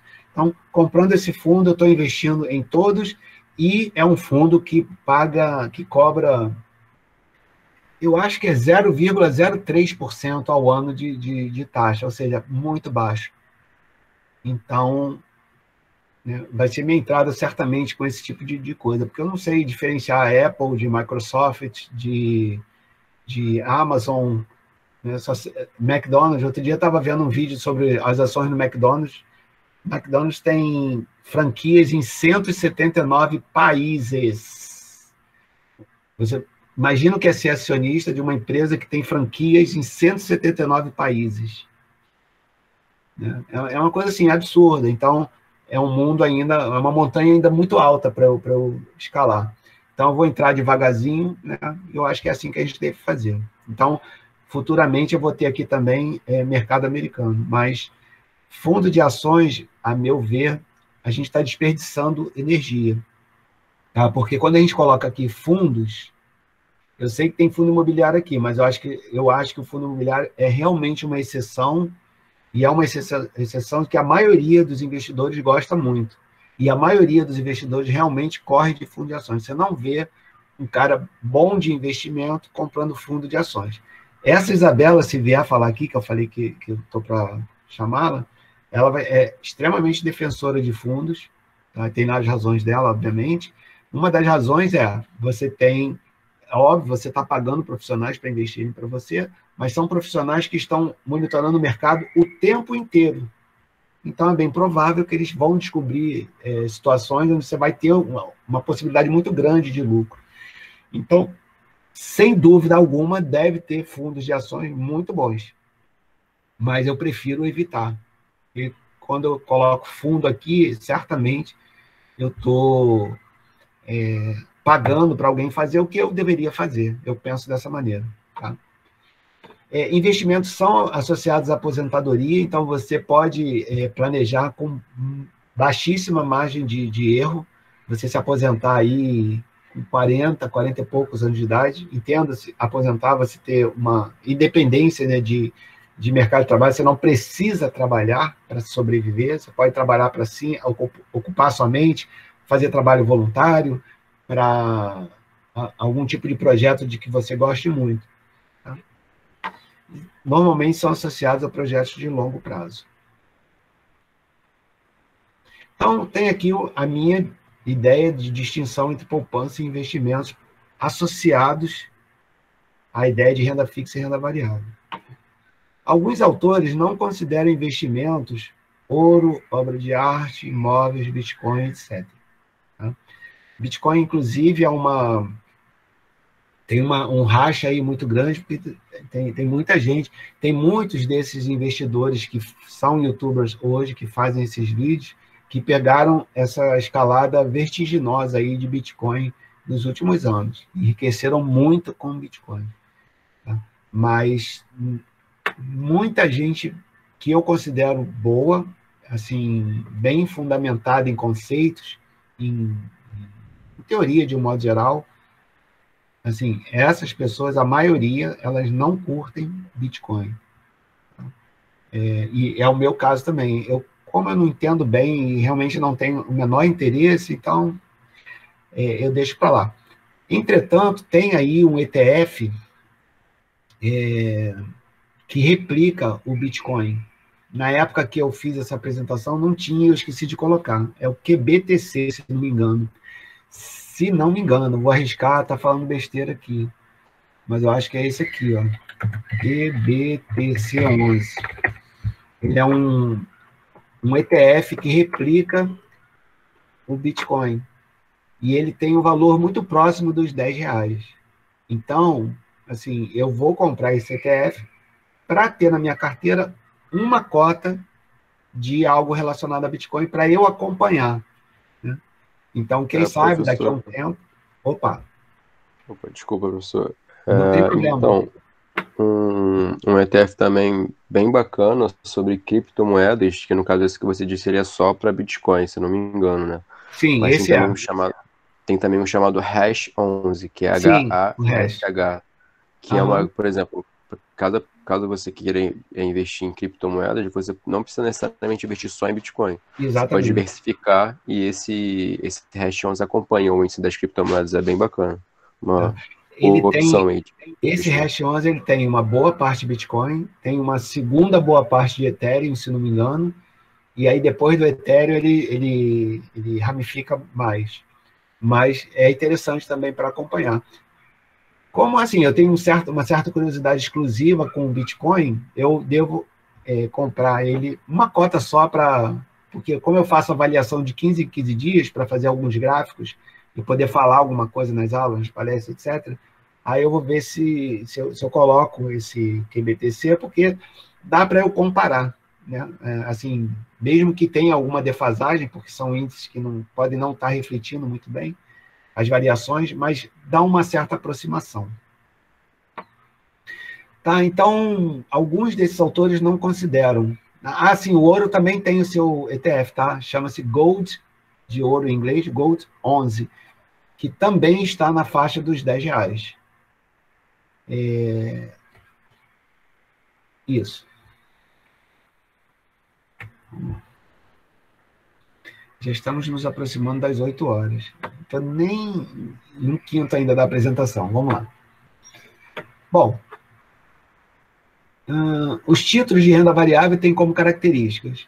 Eu coloquei aqui títulos, entenda-se, ou podemos entender, ações e fundos imobiliários. Tá? Eu evito, pessoal, falar ativos de renda variável. Por quê? Eu tenho formação em ciências contábeis, né? Ciências contábeis, ativo, bens e direitos. Então, eu vejo, na minha formação, bens e direitos gerando valor para a empresa, digamos assim, para a entidade, né? Então, o uso desses ativos, desses bens e direitos, se transforma em despesa, que vai para resultado, parará. Então, é uma coisa assim, muito, eu diria, até acompanhando o que o professor Simval às vezes fala, é uma coisa muito matricial. Então, eu procuro evitar falar ativos de renda variável. Ah, quais são seus ativos? Ah, eu invisto no Vale, não sei o que e tal. Eu prefiro chamar de título, né? Porque a ação é um título do capital de uma empresa. Um fundo imobiliário é o título de posse de uma cota de fundo imobiliário. Então, título é uma palavra que cabe bem para ambos os casos. Não é muito, na verdade, quase ninguém fala, tá?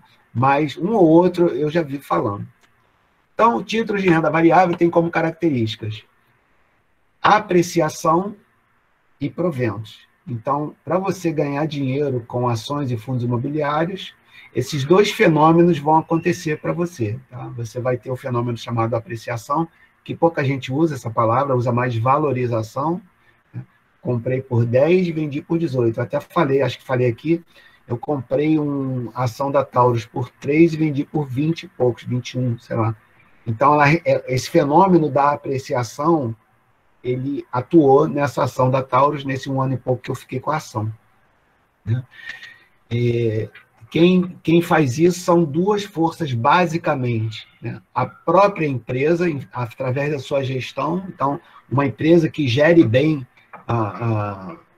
as suas contas, né? As suas atividades, ela vai ter muito lucro e as pessoas vão perceber isso. E assim, ela vai tendo, o lucro ele vai tendo como correspondência ao longo do tempo a valorização das suas cotas, do seu preço na Bolsa de Valores. Então, uma empresa que sempre dá lucro, você olha para ela um dia, ela estava R$8 de cotação. Olha para ela alguns meses depois, ela passou para 15. Olha alguns meses depois, ela está em 21, e assim por diante. Né? E o outro fator, né, além da sua gestão, é a própria manada eletrônica que acontece na Bolsa, da quantidade absurda de pessoas que estão comprando e vendendo ao mesmo tempo. Então, muita gente comprando, o preço vai para cima. Pouca gente comprando ou se desfazendo, o preço vem para baixo. Então, basicamente, né, gestão corporativa e procura e oferta, essas duas variáveis interagindo vão fazer com que os valores subam e desçam, está aqui embaixo. Tá? Então, esse é um tipo de coisa, as pessoas chamam isso também de investimento de valor. Né? Não é exatamente isso, mas é mais ou menos por aí. É você carregar um ativo, e aí depende se você é de mais longuíssimo prazo, ou se é de médio prazo, etc., aguardando a valorização que normalmente vai ocorrer com os papéis que você compra. E a outra maneira de você ganhar dinheiro são com os proventos. Né? Então, você tem aluguéis. Eu quis dizer aqui aluguéis me referindo aos fundos imobiliários, e isso aqui é praticamente papum. Comprou fundo imobiliário, no mês seguinte você já está ganhando dinheiro. Tá? De aluguéis. Só que até no próprio extrato que vem da corretora, não aparece aluguéis, aparece muito rendimentos. Então, rendimentos são os aluguéis dos fundos imobiliários. Por que aluguéis? Porque normalmente o mercado imobiliário aluga as suas instalações para obter renda, mas tem fundo imobiliário que não vende aluguel, vende resultados, né, que são os fundos de desenvolvimento. Esse HCTR que eu coloquei, ele não me paga aluguéis, ele me paga lucro, ele me paga, porque ele compra um terreno, constrói, vende, divide o lucro comigo. Tá? Mas, quando eu comecei a estudar fundos imobiliários, isso era muito falado, aluguéis, aluguéis, aluguéis. E os proventos das ações são dividendos ou juros sobre capital próprio. Basicamente, assim, sendo bem simples, os dividendos que você recebe com esses nomes, né, vem lá no extrato, dividendos, eles não são tributados pelo imposto de renda. Você pode receber o dividendo que for, não paga imposto de renda. Ainda, né? Não sei o que vai acontecer lá com o projeto de lei que está pensando em reformar isso daí. Então, ainda hoje, aqui no Brasil, você não paga dividendos, não paga imposto de renda sobre dividendos.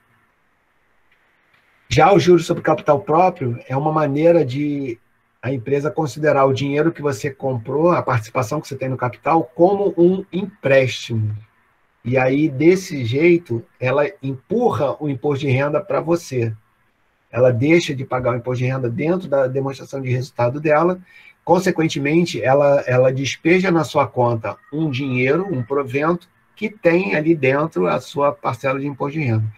Então, se você tem ações, e algumas ações, eu acho até que talvez a maioria delas, pelo menos as que eu tenho, elas tanto pagam dividendos como juros de capital próprio, normalmente no mesmo dia. Tá? Então, num determinado dia, uma ação vai depositar na sua conta tanto os dividendos, né? Então vem lá dividendos tanto, e eles chamam de JCP, né? Juros sobre capital próprio. Tanto também sobre isso. Aí você lá na demonstração no seu ajuste do imposto de renda, o que você ganha de dividendos, está lá, renda não tributada. O juros sobre capital próprio, que a corretora tem que te informar, é renda tributada, se não me engano, em 15% sobre o que você ganha. Tá? Estou ciente que a gente já atravessou as 20 horas, eu vou só terminar de falar essa lâmina e a gente retorna na outra terça, a partir daqui. Tá? Então, uma das primeiras coisas, eu não tinha ideia ainda do que era investir em ações, uma das primeiras coisas que eu entendi, efetivamente, foi isso daí, que uma ação, eu nem sabia direito o que era um fundo imobiliário, eu só fui saber o que era fundo imobiliário com quase um ano de investimento. Foi até uma consultoria que eu estava fazendo, a pessoa falou, e os fundos imobiliários? Aí eu, vou estudar isso. Aí fui estudar e fiquei muito apaixonado também. Então, eu vou ganhar dinheiro com a valorização e com os proventos. Então, só lembrando, o que o cara falou na minha apresentação lá no Mato Grosso do Sul, dividendos, para algumas pessoas, é a palavra mais bonita que existe. E eu concordo, tá? Isso aqui pode significar para você uma independência muito grande, aí 15, 20 anos aí na frente. Eu diria até 10 anos só. Muita atenção para isso. E o que é importante? O que a maioria das pessoas fala e eu não podia deixar de falar aqui. Tá? Esses proventos que a gente acaba recebendo, que no início são centavos, tá? O primeiro provento de fundo imobiliário que eu recebi foi de R$12. O primeiro dividendo que eu recebi foi de 25 centavos. Eu recebi esse provento de dividendo em maio e o aluguel do fundo imobiliário em março, né, alguns meses antes. Isso em 2019. Então, R$12,25 foram as primeiras pingadas na minha conta de fundo imobiliário e de ação. Hoje, isso daí é mais ou menos 15% da minha renda, apenas 2 anos e meio depois. Então, cara, agarra isso aqui, porque o dividendo vai bancar dinheiro para você no futuro. Então, o que é importante? Você pegar esses proventos, que é uma coisa um pouco difícil, algumas pessoas me perguntam sobre, se eu estou com 100 mil, quanto eu vou ganhar? Aí eu faço uma conta rápida, mais ou menos 0,5%, 0,8%, alguma coisa assim. Aí a pessoa já fica pensando, pô, eu posso usar isso para almoçar, para jantar, para comprar roupa, não sei o quê. Lembra da torneirinha? A pessoa está pensando em colocar o dinheiro no mercado e trazer dinheiro do mercado para o estilo de vida. Então, tem aqui, eu peguei uma figurazinha bem simples, nem sei que ação era essa, mas é só para a gente ter uma ideia de um gráfico, esse mais claro de baixo, ele te mostra a evolução de uma determinada ação que ela te paga dividendos, você vai lá, retira esse dividendo e usa na sua vida. E na linha escura, azul acima, você pega esse provento e reinveste na sua ação. Então, por exemplo, esse fundo que eu falei, o HCTR, ele teve uma data com sexta-feira agora, ou seja, até essa data, quem tivesse subscrito iria receber o próximo dividendo, que nesse mês vai ser agora, sexta-feira. Então, sexta-feira, esse meu fundo ele vai derramar na minha conta R$ 1,50 por cada cota que eu tenho. Então, vai ser uma enxurrada de dinheiro na minha conta, uma enxurrada para mim, que ganha um pouco, né? Aí, o que eu faço? Eu pego esse dinheiro e jogo para tomar um café aqui no shopping? Não. Eu pego e jogo ele de novo para dentro do HCTR lá. Mês que vem ele vai ter mais dinheiro, dando mais dinheiro para mim e assim por diante.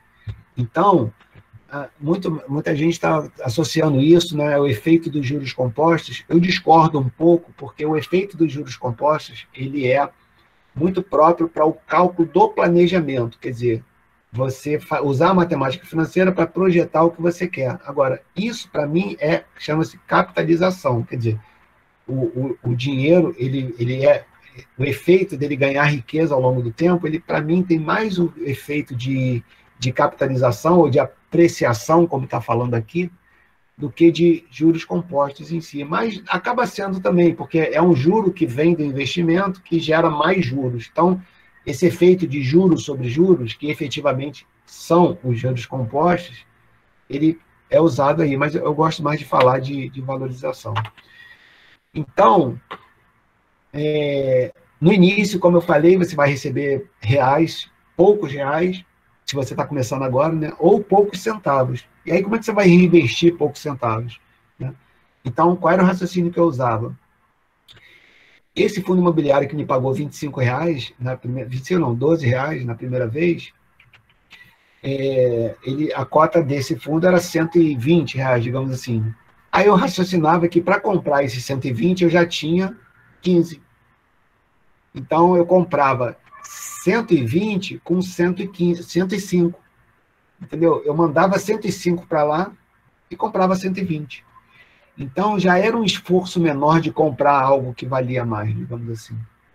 Então, no início, você não vai ter provento que te pague, digamos assim, a compra de uma ação ou de várias ações, mas vai te fazer economizar um pouquinho. Vamos lá. Bom, então aqui eu termino, vamos ver quais as respostas que eu posso tentar responder. Qual o risco associado aos fundos imobiliários? Eu não sei falar muito sobre fundo imobiliário, né? Eu vou sugerir seguir esse cara aqui, ó, Professor Baroni. Ele só investe em fundo imobiliário e ele tem vídeos, né? Não são quase que diários, não, mas deve ter uns 2, 3 vídeos por semana. Tá? E lá ele fala, né? Você normalmente é interessante para fundos imobiliários, se não me engano, são 3 tipos de risco, né? Que é monoativo, monoinquilino e monorregional, alguma coisa assim. Então, você procurar fundos imobiliários que atuem em estados diferentes, né? Então você está eliminando o risco de um setor do país, né? Então, fundos imobiliários que investem só no Sudeste, ou só no Nordeste, só no Centro-Oeste, só no Sul. Então, se o fundo imobiliário investe em Nordeste, em Centro-Oeste, e Sudeste, e Norte, ele está diversificado. É interessante você ter fundos imobiliários que não investam somente em um ativo, aí dão sempre o exemplo lá de Macaé, né, que era ocupado pela Petrobras e ficou vazio por um tempo. Então, a Petrobras saiu do fundo do imóvel que era desse fundo imobiliário. O fundo imobiliário parou de ter receita da Petrobras, ficou um tempão, nem sei se já voltou. fica um tempão sem ter receita, não tendo receita, também não paga dividendos. Então, os fundos, se você for no site dele, ele vai te dizer quantos inquilinos ele tem, né? Ou, perdão, quantos ativos ele tem, né? Quantas plantas ele tem. E também os inquilinos, né? Porque você pode ter, sei lá, 3, 4, 5 plantas sendo administradas por esse fundo imobiliário, mas você ter só uma pessoa ocupando todos. Então, se aquela empresa for embora, o fundo derruba. Então, eu vejo basicamente esses 3 riscos, mas, de novo, eu não entendo bem, eu sugiro o professor Baroni. Ah, sim, olha, Felipe, muito bom, o Guia Suno de Fundos Imobiliários, tá? Passou pela minha mão esse livro outro dia. Sim, ele é um dos autores, ele foi uma das pessoas que escreveu esse livro aí. Inclusive, ele falou que quando ele começou a investir, não tinha muito material. Então, ele foi para os REITs, que são os chamados primos norte-americanos aí dos fundos imobiliários, e fez uma adaptação no mercado brasileiro. Tá? Então, essa seria uma boa recomendação. Guia Suno. É um livro bem leve, um livro bem fácil de entender. Recomendo bastante. Eu, inclusive, estou lendo agora. Beleza. Então, bem interessante. Eu não sei, sabe o preço que está, Felipe, mais ou menos, mas não deve ser mais do que R$50, não, né? Porque eu acho que ele é meio fininho. Inclusive, está bem barato, professor. Eu comprei por R$26, se não me engano, na Amazon. E o frete aqui para casa foi cerca de R$20 ou R$15, bem barato, bem tranquilo. Então, é bem interessante. Então, tem esse livro e eu acho que assistir aos vídeos do Baroni é muito bom. Ele é um cara bom de papo, ele entrevista os gestores, por exemplo. Então, essa parte de risco ele explora muito, inclusive. Tá? Parará. Aí, aqui em cima, um papo sobre Bitcoin, cripto. Ok, eu acho que basicamente foi isso. Pessoal, então eu vou anotar aqui onde eu parei e terça-feira que vem a gente recomeça. Só lembrando, quinta-feira agora, depois da manhã, Gisele Lima, eu recomendo mesmo não deixar de estar aqui. Ela é uma pessoa super agradável, é uma jovem, ela é muito bonita, ela fala muito bem e ela expõe assim maravilhosamente esse tombo que ela teve, né, na vida dela, em termos de o acidente que ela sofreu, como é que isso impactou na renda dela e como é que ela recuperou isso e como ela trata sobre isso com os clientes. Se não me engano, houve uma pergunta aqui, algumas aulas atrás, sobre o contato da Gisele, como é que ela trabalhava sobre isso, então já vai poder perguntar direto aí para ela. Normalmente ela deixa aí os contatos dela, ela tem uma história bem bacana mesmo, é uma pessoa muito agradável da gente ouvir. Espero que vocês estejam presentes e espero também que vocês façam muitas perguntas, que ela é uma pessoa muito, muito simpática, muito bacana, ok? Olha, valeu mesmo a presença de vocês, até quinta-feira, se Deus quiser, provavelmente vai começar às 6h30, tá? Porque a Gisele vai ter muita coisa para falar, eu acho. Se não tiver, a gente pergunta para ela. Forte abraço para todo mundo, quem é de ética, daqui a pouco eu estou por lá. Até lá, galera, valeu mesmo. Tchau, professor, boa noite. Boa noite.